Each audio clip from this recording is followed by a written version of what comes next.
금요일 철야 기도에 오신 여러분을 축복합니다.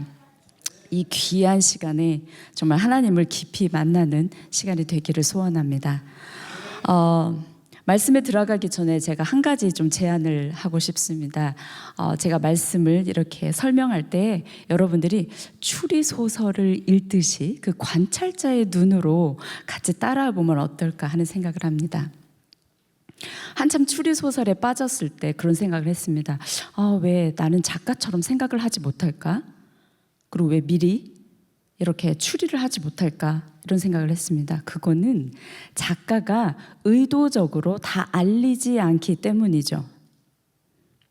긴장감을 적절히 조절하여서 독자로 하여금 소설 속에 빠지도록 유도하는 것입니다. 근데 오늘 본문의 말씀도 약간 비슷하다고 생각을 합니다. 왜냐하면 예수께서 어떤 사건이 일어나기 전에 제자들에게 질문을 함으로 긴장감을 유발합니다. 그리고 그 표적이 일어난 후에 설명도 나중에 하고 있죠. 저와 함께 하나씩 풀어나갈 때에 그 여러분들의 그 함께 뇌를 풀 가동시켜서 같이 따라와 주시면 좋겠습니다. 천국은 마치 밭에 감추인 보화와 같으니라는 말씀이 있죠. 말씀은 보화와 같습니다. 성령의 눈으로 보고 경험한 사람이 그것을 볼 수 있다는 거죠. 어쩌면 저보다 여러분들 속에서 더 이것을 깨달은 사람이 있을 수도 있습니다. 이게 바로 하나님 말씀의 묘미입니다. 제가 한 가지 질문을 하려고 하는데요. 저와 여러분들의 그 유대 관계가 없어서 대답을 할지 모르겠네요. 근데 작년 칠지는 대답을 잘합니다. 그리고 저와 함께 하신 제자반, 저기 보입니다. 대답하실 줄 믿습니다. 자, 감사합니다. 긴장감이 풀어지고 있습니다, 지금. 네, 질문할게요. 자, 오늘 말씀 볼 오병이어의 사건은 기적입니까? 작년 칠진 아니시지만 감사합니다. 네, 왜 대답하실 줄 알았더니 안 하시네요. 네, 오병이어의 사건은 기적입니다. 왜냐? 기적의 정의가 뭘까요? 인간이 스스로 할 수 없는 것, 그 신의 영역을 말하는 거죠. 자연의 이치를 벗어나는 것을 기적이라고 합니다. 한번 예를 들어 볼까요? 자, 물은 위에서 아래로 흐릅니다. 이거는 몇천 년 동안 변화하지 않은 자연의 이치죠. 그런데 어느 날 어떤 인위적인 어떤 그 장치 없이 물이 아래에서 위로 흐른다면, 이걸 흐른다고 표현할까요? 솟구친다고 말을 하겠죠. 그렇게 되면 이것은 기적이죠. 지금 오병이의 사건은 하나님께서 그동안 자신이 만들어 놓은 그 자연 이치가 깨지는 그런 사건입니다. 그런데 이 요한복음에서는 이 예수 그리스도의 이 사건을 기적이라고 표현하지 않고 표적이라고 표현을 하고 있습니다. 기적과 표적의 차이가 뭘까요? 표적은 그것을 행하는 사람의 말을 증명하는 도구로 사용되는 거죠. 쉽게 표현을 하자면 하나님께서 말씀하시고자 하는 그것을 표적을 통하여 이것이 하나님의 말씀이라는 것을 보여주는 사건입니다. 그러니까 그 표적 안에는 의미와 목적이 있다는 겁니다. 이 요한복음 6장에는 중요한 것들이 아주 많이 있습니다. 첫째는 이 요한복음 안에서 이적이 아닌 표적이라는 단어를 유일하게 사용한 복음서입니다. 그리고 거기에는 보혜사와 성령에 대한 이야기가 나오고 있습니다. 두 번째는 이 오병이어의 사건이 예수 그리스도의 부활 이외에 유일하게도 네 복음서에 모두 기록되어 있다는 것입니다. 그만큼 중요하다는 거죠. 그리고 세 번째는 이 요한복음의 중대한 쟁점들이 가장 모여져 있는 마치 중앙역과 같은 그런 역할을 하고 있고요. 또한 무엇보다도 요한복음과 거기에 담긴 그 수수께끼의 이야기들이 대한 일종의 요약이라고도 할 수 있습니다. 이 안에는 역사적 그리고 문화적, 신학적인 그 쟁점과 토론들이 아주 가득 차 있다는 것입니다. 물론 오늘 이것을 다 얘기할 수는 없습니다. 그런데 6장의 핵심을 하나 말씀드리고 들어가겠습니다. 사실 인간들에게 필요한 것은 인간으로 얻을 수 없다. 이 메시지가 6장의 핵심입니다. 작은 물질을 가지고 큰 무리들에게 기적을 일으키고 먹을 것을 주었다고 말하는 것이 아니라는 거죠. 오늘 본문의 말씀을 이제 들어가려고 하는데요. 예수 그리스도의 입장으로 무리들과 제자들을 관찰하면서 가겠습니다.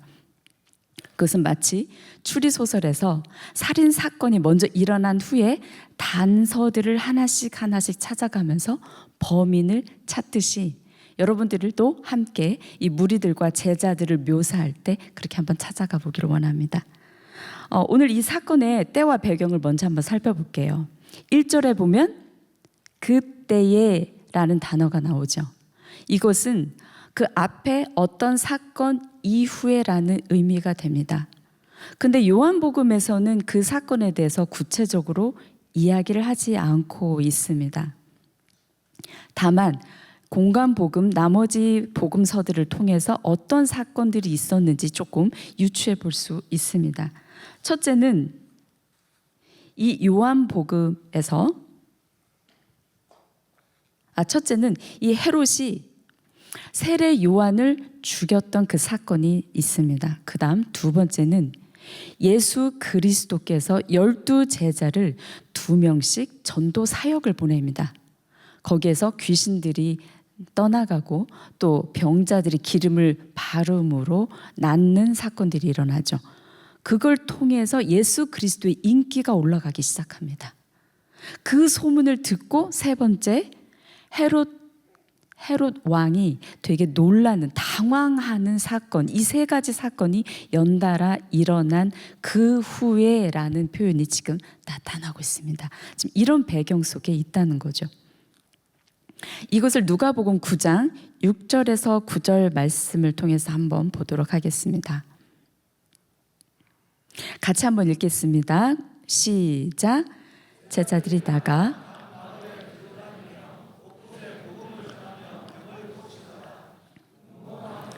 이 모든 일을 듣고 심히 당황하니 이는 어떤 사람은 요한이 죽은 자 가운데서 살아났다고도 하며 어떤 사람은 엘리야가 나타났고도 하며 어떤 사람은 옛 선지자 한 사람이 다시 살아났다고도 함이라. 헤롯이 이르되 요한은 내가 목을 베었거늘 이제 이런 일이 들리니 이 사람이 누군가 하며 그를 보고자 하더라. 이 말씀을 지금 보니까 지금 어떤 이야기가 나오냐면요. 이런 소문을 듣고 사람들이 동요하기, 사회적 동요가 일어나는데 그것은 바로 엘리야가 났나, 옛 선지자가 다시 살아난 것이 아니냐, 이런 이야기들이 지금 드러나고 있다는 거예요. 그것은 지금 이 사회에서 그것을 쟁점으로 그들이 생각하고 있다는 것을 단적으로 보여주고 있는 사건입니다. 이제는 그 무리들에 대해서 한번 연구를 해볼게요. 이들은 표적을 이해를 못한 사람들이었습니다. 이들이 큰 무리였죠. 얼마나 큰 무리였냐면 남자만 5,000명이었다고 했습니다. 이 시대에는 여자들과 아이들은 계수에 들어가지 않았기 때문에 남자만 5,000명이라고 했고 그 이외의 사람들이 더 많다는 것을 생각하면 10,000명이나 20,000명 정도로 추정할 수 있습니다. 왜냐하면 어린아이가 도시락을 가졌다는 것이 성경에 나오죠. 근데 어린아이가 도시락을 가졌다는 것은 먼 거리를 왔다는 거고 그것을 혼자 왔다기보다는 엄마와 같이 왔을 확률이 높다는 거죠. 그래서 20,000명까지도 추정을 하고 있습니다. 여러분들이 좀 그 인원을 좀 이렇게 상상할 수 있을까요? 지금 여기 대충 100, 200, 300, 400, 한 500명 정도 이렇게 왔다고 생각을 하면 그거의 몇 배죠. 500명, 1,000명, 10배, 20배. 아니면 여러분들이 그 송구영신 예배 후에 계단에서 내려오는 그 성도님들을 상상하면 좀 될 것 같아요. 그때는 그래도 몇천 명은 오시잖아요. 네. 그 정도의 무리들이 지금 예수님 한 분만을 계속 쫓아다니고 있다는 거예요. 갈릴리 건너편으로 가면 그쪽으로 가고 또 저쪽 산으로 가면 막 저쪽으로 가서 또 찾고, 지금 많은 무리들이, 엄청난 무리들이 지금 예수를 쫓고 있는 상황이었습니다. 근데 왜 예수님을 쫓을까요? 성경에 나옵니다. 요한복음 6장 2절을 한번 보겠습니다. 제가 읽겠습니다.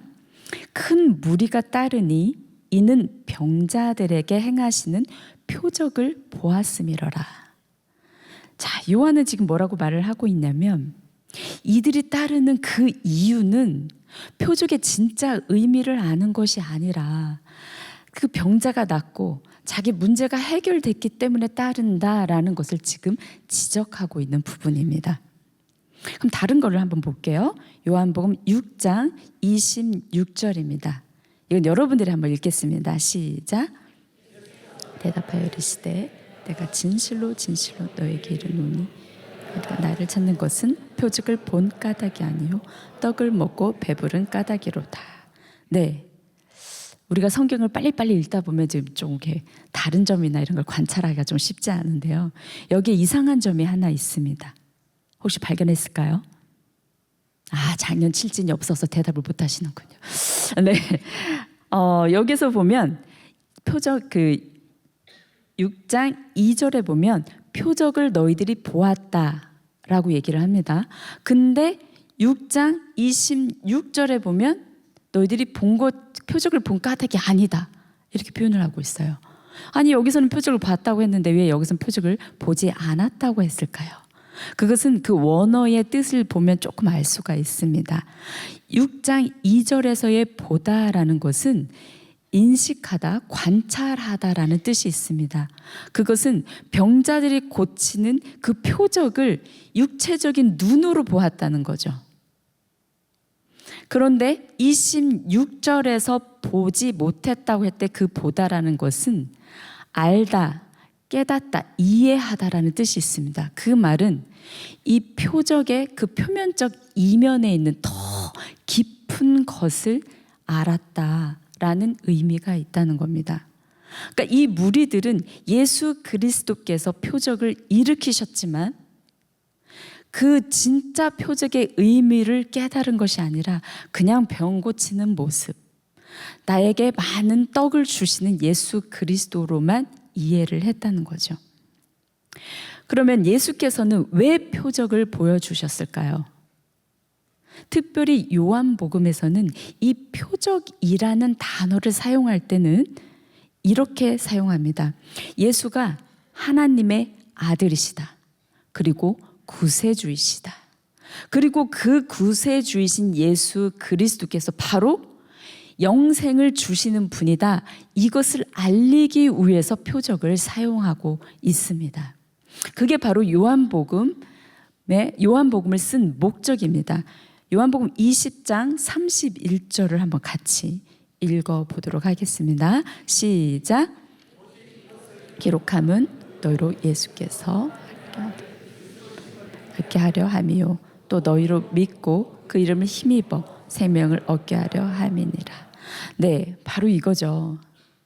예수 그리스도를 알리기 위해서 표적을 지금 보여주고 있다라고 얘기하고 있습니다. 첫 표적은 어떤 일이 있었죠? 어디에서? 그렇죠. 집사님, 권사님 감사합니다.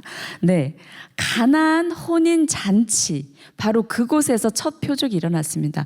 그 이후로도 몇 가지 표적이 일어났는데 그 표적이 일어나는 동안도 이들은 예수 그리스도가 누구신지 지금 전혀 모르고 있다는 겁니다. 그럼 두 번째, 이 무리들의 문제가 무엇인가를 한번 보도록 하겠습니다. 4절에 보면 마침 유대인의 명절인 유월절이 가까운지라. 근데 이 유월절이란 단어가 중요합니다. 이스라엘 이 유대인들에게 있어서 유월절의 의미는 뭐냐면 바로 출애굽을 기념하는 사건입니다. 애굽의 통치, 애굽의 압제에서 해방되는, 그래서 지금의 해방을 원하고 또 해방자를 바라는 그 소망이 담겨져 있는 절기라는 거죠. 그래서 이 유월절에는 이 민족주의 그 감정이 아주 극도로 최고조로 올라오는 그런 절기입니다. 그런데 이때 예수가 표적을 일으키신 거죠. 그래서 14절에 이들이 뭐라고 얘기하냐면 바로 참으로 세상에 오실 그 선지자다. 우리가 기다린 그 선지자다. 그 선지자의 의미는 뭐냐면 바로 모세와 같은 선지자다. 이렇게 그들이 표현을 하고 있는 겁니다. 출애굽 때처럼 이제 그들은 로마의 압제에서 그리고 헤롯의 그 폭정에서 이제 드디어 우리가 해방될 수 있구나라는 마음이 들었다는 거죠. 그래서 예수 그리스도를 그 선지자로 생각했고 결과적으로 15절에 이렇게 나옵니다. 요한복음 6장 15절입니다. 제가 읽어보겠습니다. 그러므로 예수께서 그들이 와서 자기를 억지로 붙들어 임금으로 삼으려는 줄 아시고 다시 혼자 산으로 떠나가시니라. 자, 우리가 오늘 본문에서는 읽지 않았는데 그 뒷부분에 보면 이 예수 그리스도와 무리들의 대화가 나옵니다. 이들이 어떻게 생각하고 있었는지를 잘 보여주고 있죠. 예수께서 이렇게 무리들에게 말씀하십니다.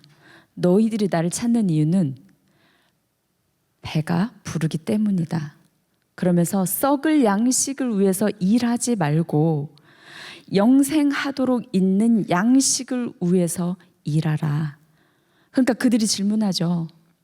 그러면 하늘의 일이 어떤 겁니까? 예수께서 말씀하십니다. 하늘의 일은 하나님께서 보내신 자를 믿는 것이다. 그러면 이제서야 이 무리들은 그때 물어봅니다. 그러면 하나님, 당신을 믿을 수 있는 그 표적이 무엇입니까? 예수님께서 말씀하시죠. 그래, 그 전에 이들이 또 이런 말을 합니다. 우리 조상들은 광야에서 하늘에서 내려온 만나를 먹었습니다. 이건 무슨 말이냐면 모세를 지금 우상화하는, 모세만 믿었던 그것을 지금 이야기하고 있는 것입니다. 그래서 예수께서는 모세에 대한 잘못된 시각을 가지고 있는 이 무리들을 지금 바꾸는 작업을 하고 계십니다.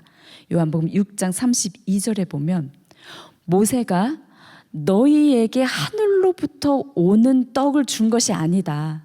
내 아버지께서 하늘에서 떡을 너희에게 나눠준 것이다. 이렇게 말을 합니다. 그 떡은 뭐냐?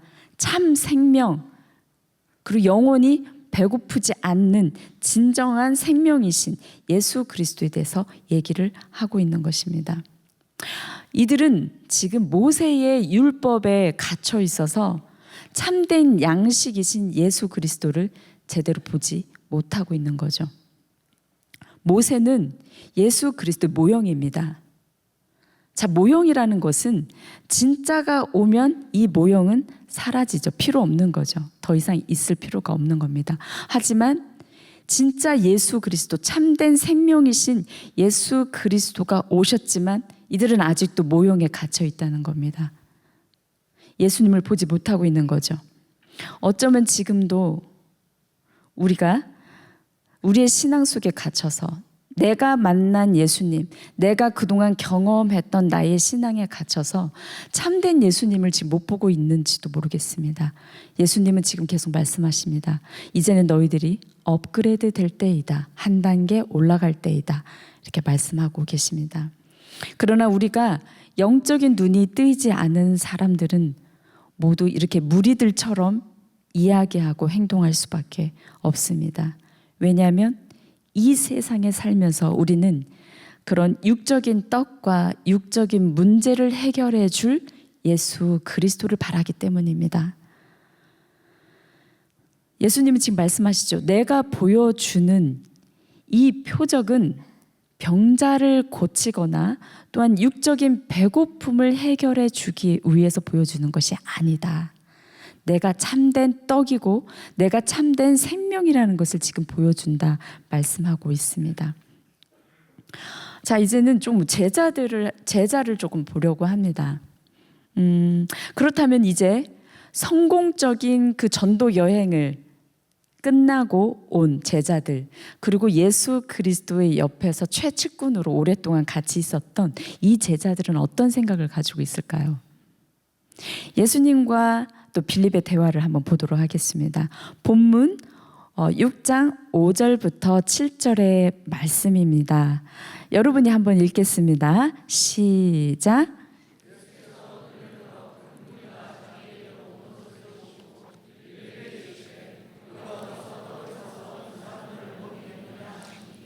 이렇게 말씀하심은 친히 어떻게 하실지를 아시고 빌립을 시험하고자 하심이라.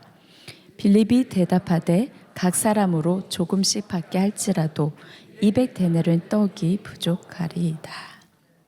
아멘. 네, 여기 몇 가지 조금 의문이 생깁니다. 예수님은 왜 빌립에게 질문하셨을까요? 물론 여기 성경에 답은 나와 있지 않습니다.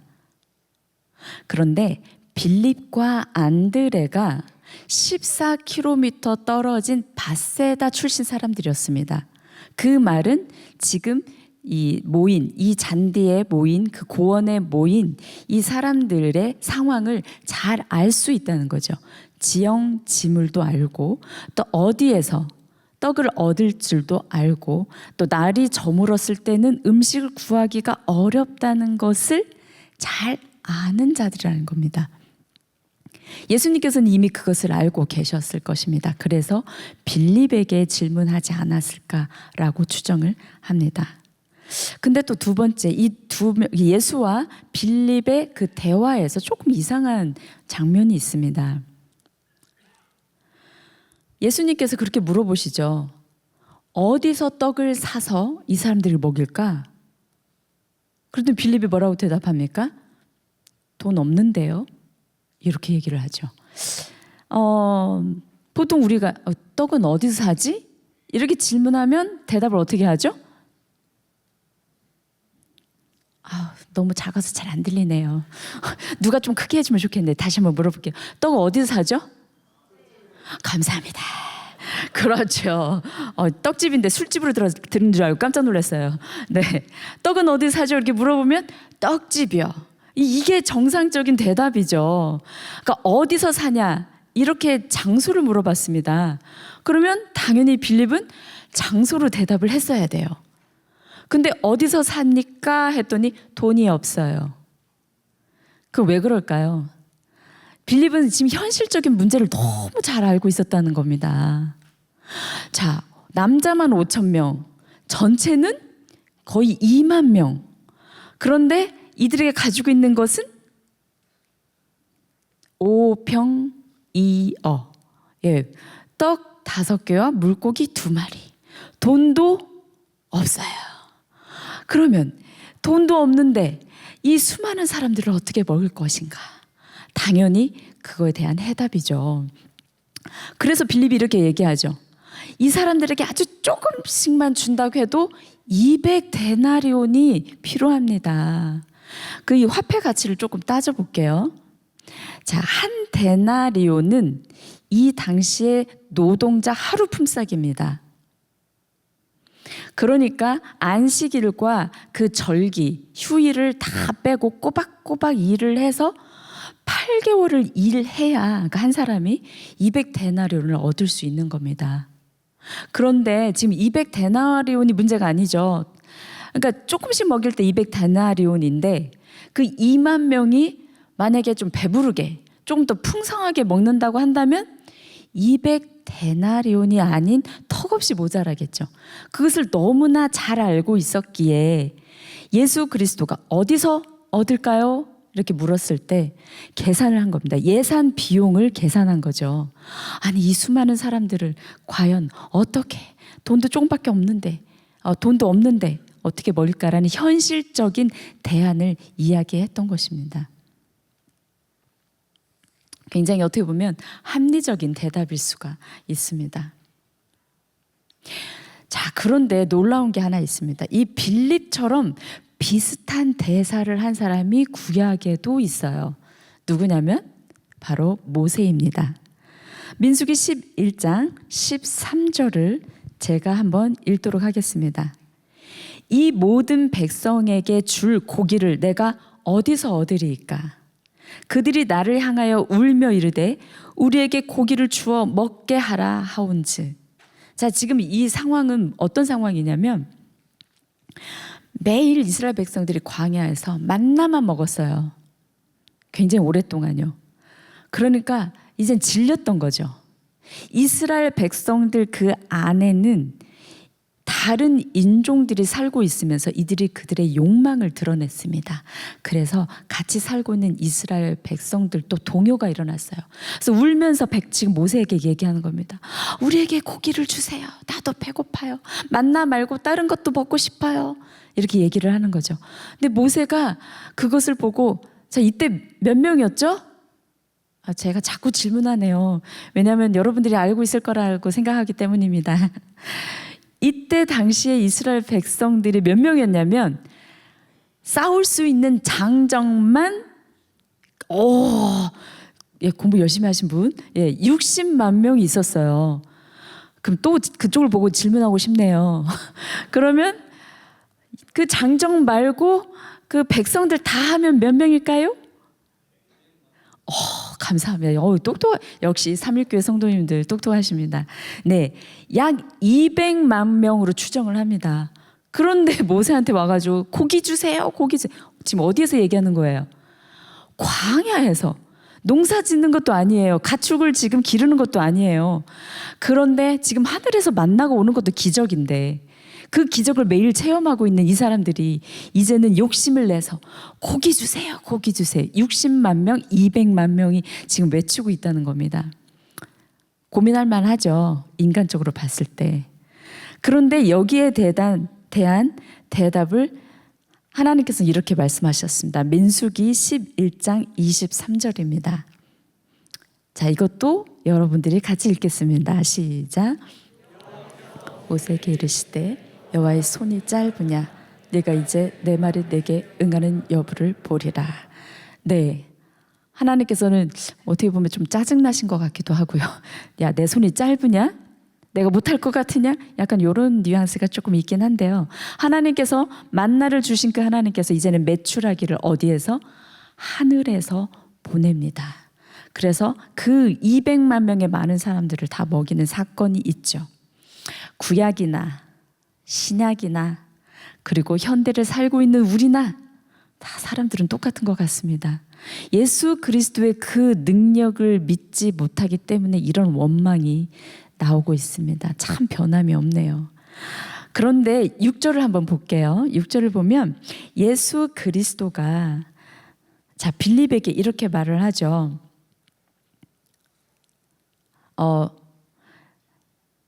이렇게 말씀하심은 친히 어떻게 하실지를 아시고 빌립을 시험하고자 하십니다.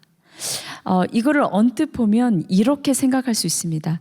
지금 예수님께서는 빌립이 무엇이라고 대답할 줄을 아시고 시험하셨을 거다, 이렇게 생각할 수 있는데 영어의 번역을 보면 그렇지 않습니다.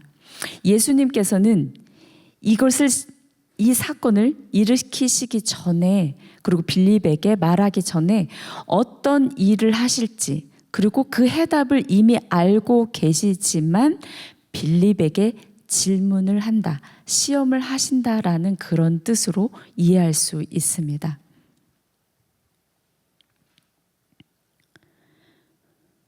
예수님께서 이 어디서라고 질문을 했을 때는 그 답은 사실은 하늘에서입니다.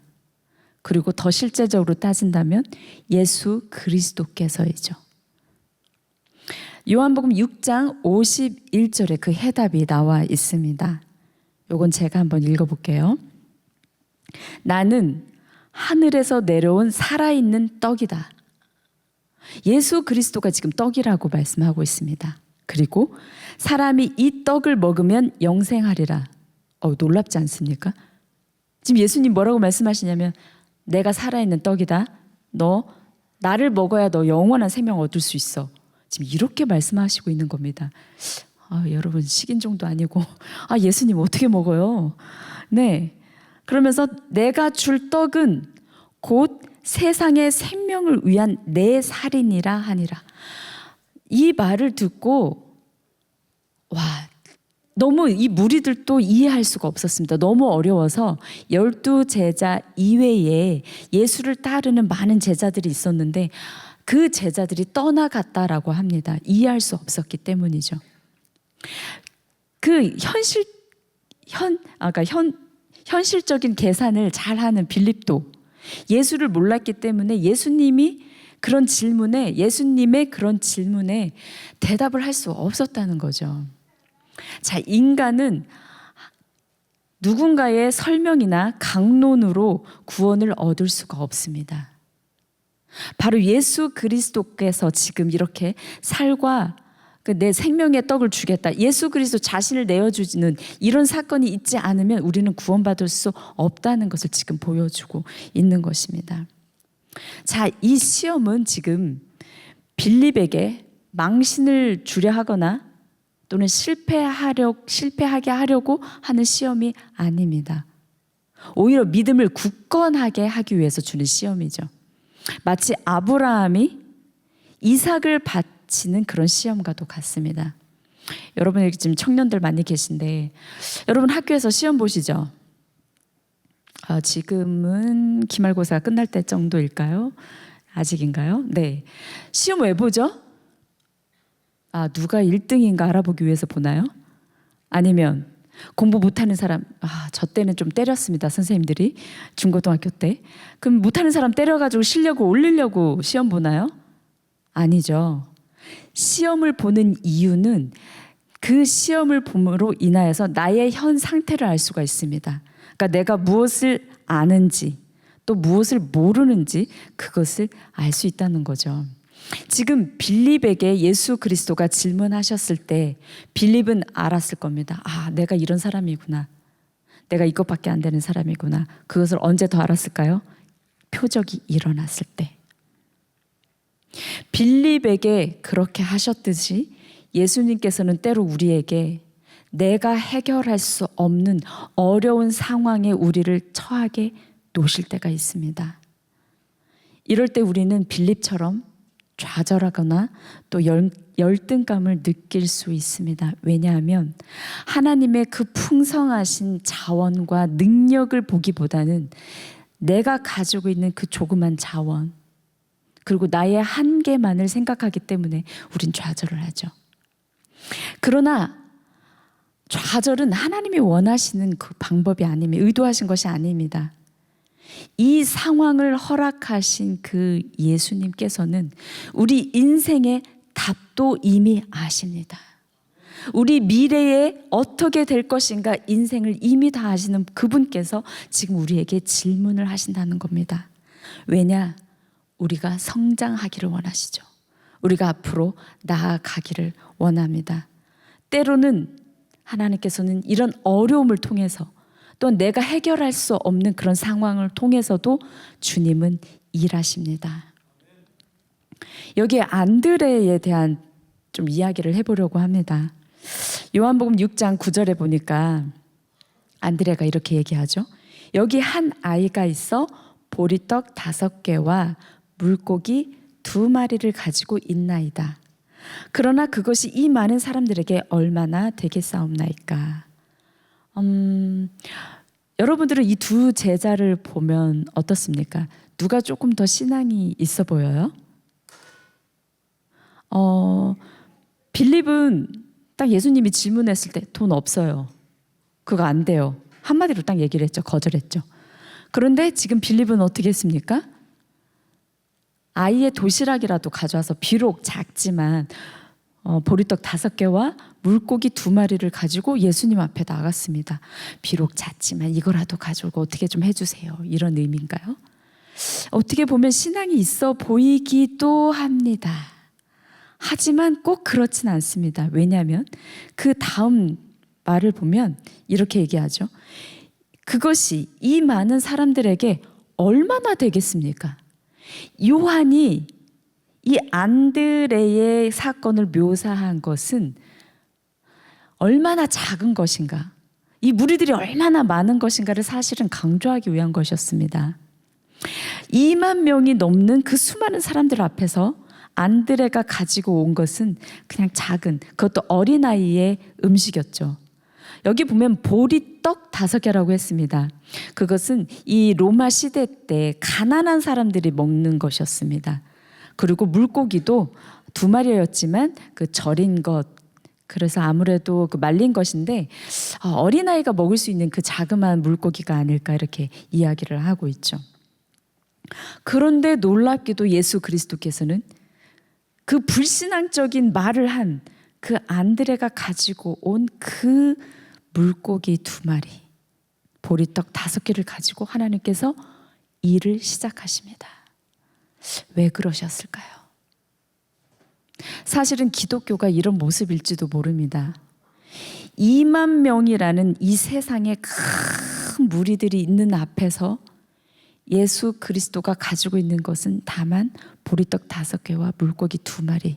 어떻게 보면 기독교가 굉장히 연약해 보이고 정말 작아 보이고 아무 힘도 없어 보이도록 그대로 놓으신 것이죠.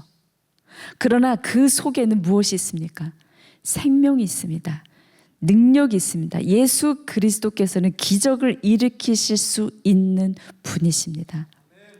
때로는 우리가 세상 앞에서 약해 보일 수 있습니다. 돈도 없죠. 그 수많은 사람을 먹일 수 있는 정말 음식도 없죠. 그렇게 작아 보이는 그대로 우리는 나아갈 수 있습니다. 그러나 예수 그리스도께서 여러분과 함께 하시기에 여러분 속에는 생명이 있고 함께하는 능력이 있음을 믿으시기 바랍니다. 네, 이제 예수님에 대해서 한번 보려고 합니다. 이제 이 본문을 보려고 예수님에 대해서 언급하려고 하면 일단 유월절을 다시 한번 언급을 해야 합니다. 유월절이 그만큼 참 중요한 부분인데요. 유월절은 어린 양의 피로써 출애굽을 한 큰 사건이었습니다. 오늘 6장의 본문을 보면 바로 예수 그리스도께서 유월절의 어린 양이다라고 말씀을 하고 계십니다. 왜냐하면 자신의 살과 피를 내어줌으로 그들에게 영원한 생명을 주겠다 이렇게 말씀을 하고 계시죠. 요한복음 6장 54절을 한번 보도록 하겠습니다. 같이 한번 읽겠습니다. 시작. 내 살을 먹고 내 피를 마시는 자는 영생을 가졌고 마지막 날에 내가 그를 다시 살리리니.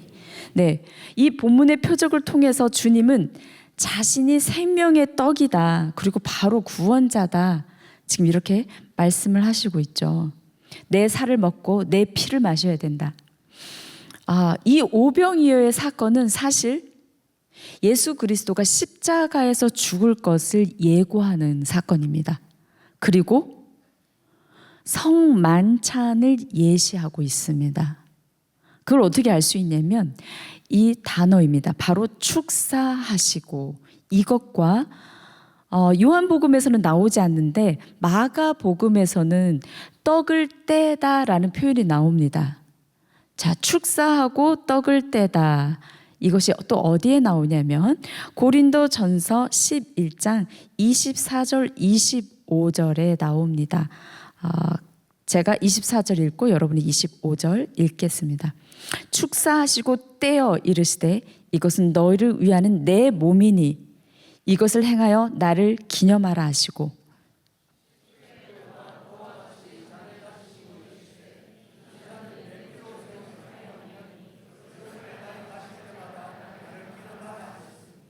네, 바로 이 부분이요.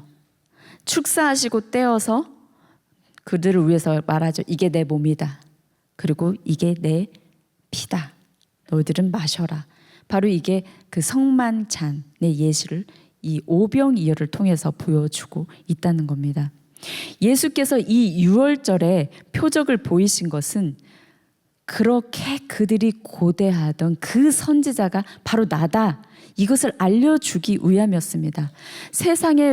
그 세상의 로마 압제에서 구원할 자가 아닌 바로 영적인 가난함, 포로된 자, 억눌린 자, 바로 눈먼 자, 그리고 죄악으로부터 자유함을 줄 사람은 바로 나다라고 말씀하십니다. 영원히 목마르지 않고 영원히 배고프지 않는 생수, 그 생명의 떡을 주겠다고 말씀하십니다. 또한 예수님은 영적인 문제뿐만 아니라 사실은 우리의 육적인 문제도 해결해 주셨죠. 저녁 늦게까지 굶주린 이들을 그냥 돌려보내지 않으셨습니다. 그들에게 풍성하게 주셨죠. 이것은 누구와 비교가 되죠? 바로 빌립과 비교가 됩니다. 빌립은 자기의 인간적인 생각으로 이들에게 조금씩만 주어도 200데나리온이 필요합니다 라고 말을 했지만, 예수 그리스도께서는 이들에게 지금 원대로 풍성하게, 그리고 심지어는 남아서 12바구니 그 광주리에 들어갈 만큼의 아주 넉넉하게 채워주시는 분이십니다. 인간의 한계를 뛰어넘으신, 인간이 할 수 없는 것을 바로 예수 그리스도께서는 우리에게 풍성하게 채워주신다는 거죠. 기독교의 핵심이 무엇입니까? 인간은 스스로 구원의 필요성을 느끼지 못한다는 겁니다. 근데 오히려 누가 느끼죠? 하나님 예수 그리스도가 아신다는 거예요. 우리의 저 자들이 구원받을 자다, 구원되어져야 된다는 그 필요성을 예수 그리스도가 아신다는 겁니다. 우리는 주님께 찾아가지 않았어요. 영의 양식을 달라고 하지 않았어요. 하지만 예수 그리스도께서 오히려 우리에게 오셔서 너희들은 영의 양식이 필요하다, 내가 영의 양식이다, 나를 먹어라, 내가 너희들에게 살과 피를 주겠다, 지금 이렇게 오히려 말씀하시고 계시다는 겁니다. 이게 기독교의 핵심입니다. 예수님께서 먼저 오셔서 우리의 영의 문제를 해결해 주시는 분입니다. 이것은 무리들만의 문제가 아니라 제자들도 그것을 몰랐다는 겁니다. 근데 놀라운 사실이 있습니다.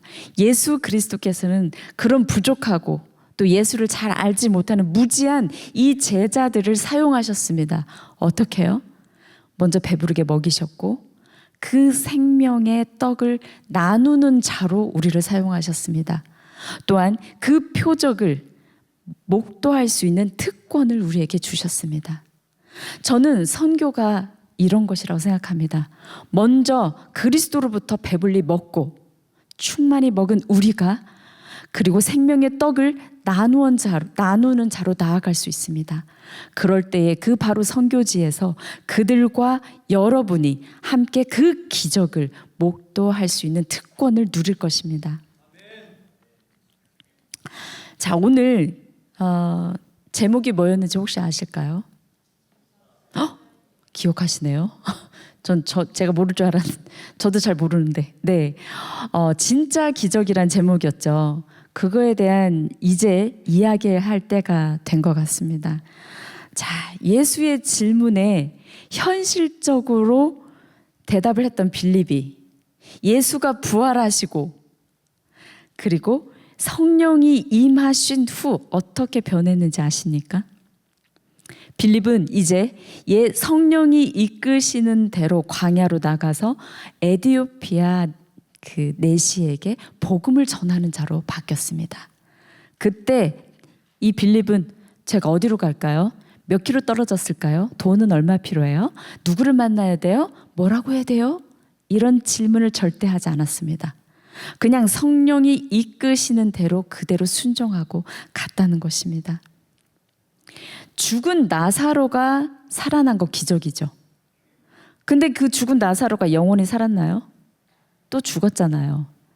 자, 광야에서 이스라엘 백성들이 만나와 메추라기를 먹었습니다. 그 기적이죠. 다음날 안 배고팠나요? 또 배고팠습니다. 그 기적은 거기서 끝이 났습니다. 그러나 이제 예수 그리스도께서 십자가에 못 박혀 돌아가심으로써 우리가 구원을 받고 그 이후에 성령의 역사를 통해서 이제는 우리의 생각이 바뀌어집니다. 저는 그것이 기적이라고 생각합니다. 어느 날 완고한 아버지께서 나 오늘 한번 교회 가보겠다 이렇게 말씀하실 수 있고, 또 하나는 선교지에 가서 마음의 문이 닫혀져 있던 그 선교지의 사람들이 갑자기 우리에게 미소를 지으며 반갑게 인사하는 이런 변화가, 생각의 변화가 일어날 수 있다는 거죠.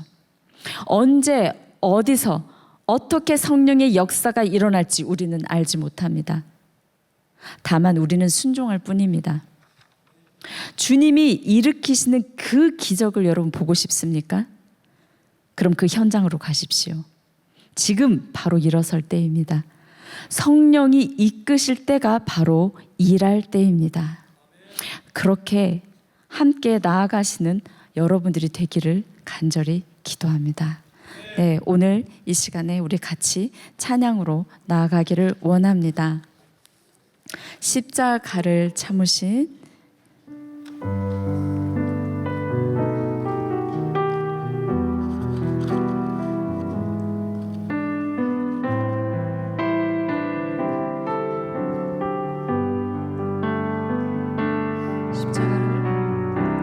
십자가를 참으신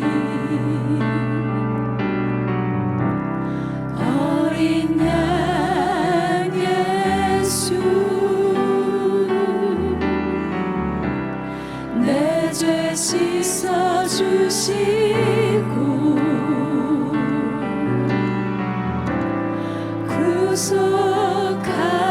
구속하셨네.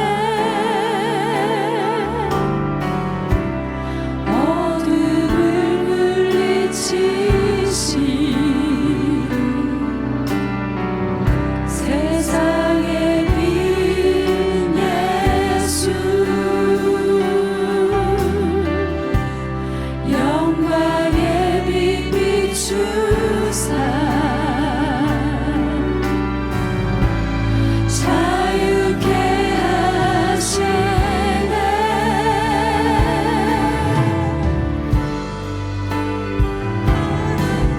예수 하나님의 완전한 사랑, 예수 하나님의 값없는 은혜, 예수 하나님의 놀라운 지혜,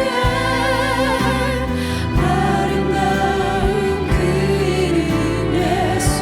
십자가를 참으신 어린 양 예수, 십자가를 참으신 어린 양 예수, 내 죄 씻어주시고